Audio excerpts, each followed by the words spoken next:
여러분, 혹시 이런 기분 느껴본 적 있으신가요? 분명 친구와 즐겁게 수다를 떨고 헤어졌는데 집에 돌아오는 길에 왠지 모르게 마음이 허하고 진이 빠지는 기분 말입니다. 내가 예민한 걸까? 아니면 오늘 컨디션이 안 좋나? 라며 스스로를 탓하셨나요? 잠깐만요. 그건 당신의 문제가 아니라 당신의 무의식이 보내는 생존 신호일 확률이 높습니다. 심리학에서는 이를 감정 뱀파이어라고 부르기도 합니다.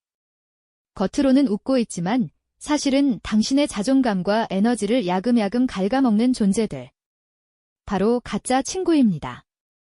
오늘 저희는 15년의 관찰과 심리학적 분석을 토대로 당신의 인생에서 반드시 걸러내야 할 가짜 친구들의 7가지 잔혹한 특징을 파헤쳐 보겠습니다.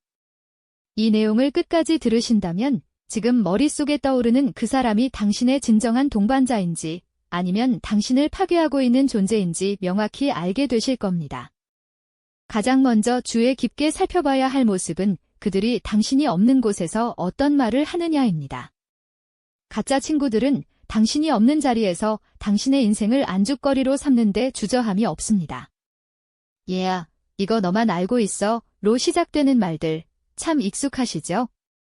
그들은 당신의 비밀을 공유하며 타인과 유대감을 쌓으려 합니다. 심리학적으로 타인의 비밀을 폭로하는 행위는 집단 내에서 자신의 정보 우월성을 증명하려는 낮은 자존감의 발로입니다. 진정한 친구라면 당신의 치부를 덮어주기 위해 기꺼이 침묵하겠지만 가짜 친구는 당신의 상처를 전시하며 자신의 입지를 다집니다. 만약 당신의 친구가 다른 친구의 험담을 당신에게 자연스럽게 하고 있다면 확신하셔도 좋습니다. 당신이 자리를 비우는 순간 다음 타겟은 바로 당신이 될 것입니다. 또한 이들은 당신의 삶에 폭풍우가 치는 순간 본색을 드러냅니다. 가짜 친구에게 우정이란 일종의 가성비 비즈니스와 같습니다.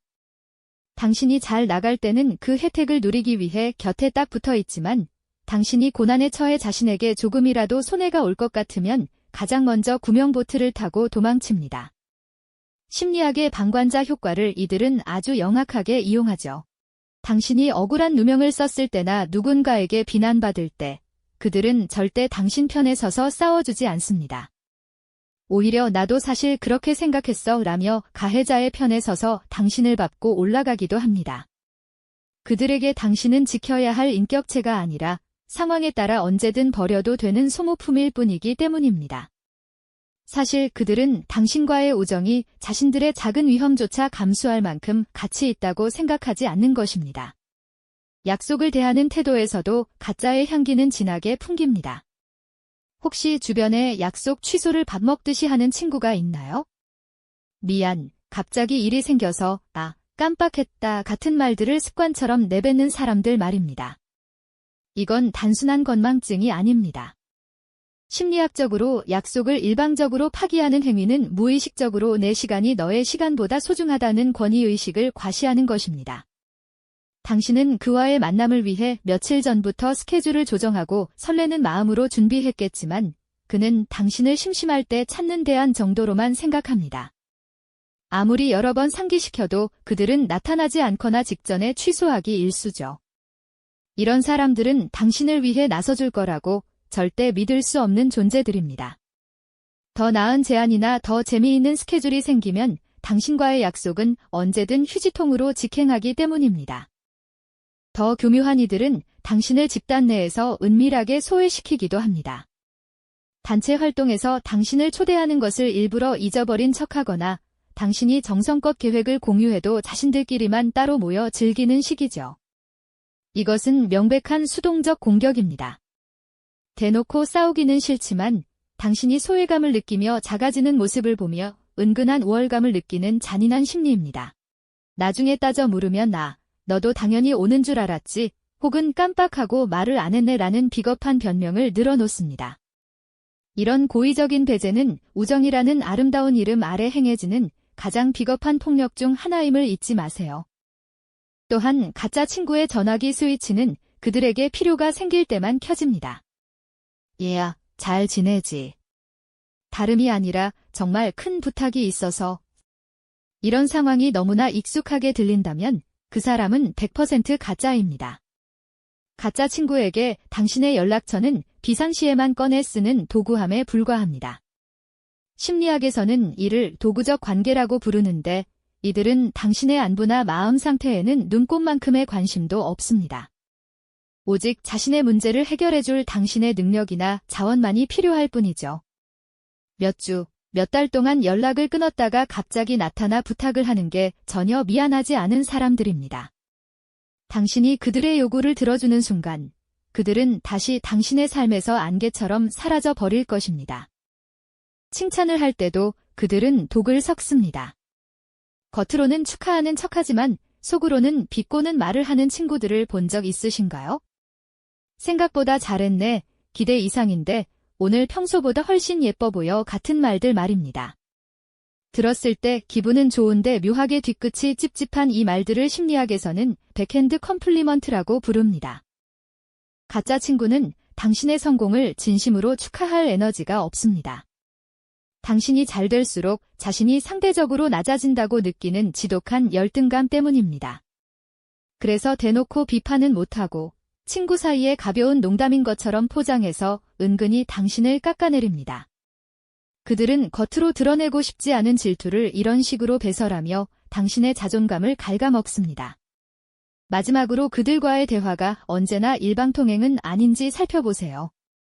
그들은 항상 자기 얘기만 하지는 않나요? 자기 문제나 자기 삶에서 일어나는 일들에 대해서는 끊임없이 떠들면서 정작 당신이 생각이나 감정을 이야기하려 하면 화제를 돌리거나 무관심한 태도를 보이지 않나요? 가짜 친구는 본질적으로 자기중심적입니다. 타인의 이야기를 들어줄 배려심이 없기 때문에 당신의 사연에는 별 관심이 없습니다. 자신과 관련 없는 주제에는 전혀 집중하지 못하고 소통은 늘 그들 위주로 흘러가죠. 한 시간을 떠들고 나서도 당신의 마음이 여전히 공허하다면 당신 앞에 앉아있는 사람은 친구가 아니라 거울만 보고 있는 나르시시스트일 뿐입니다. 모든 건강한 관계에는 정직과 상호 존중이 필수적이지만 가짜 친구에게서는 이런 요소들을 절대 기대할 수 없습니다.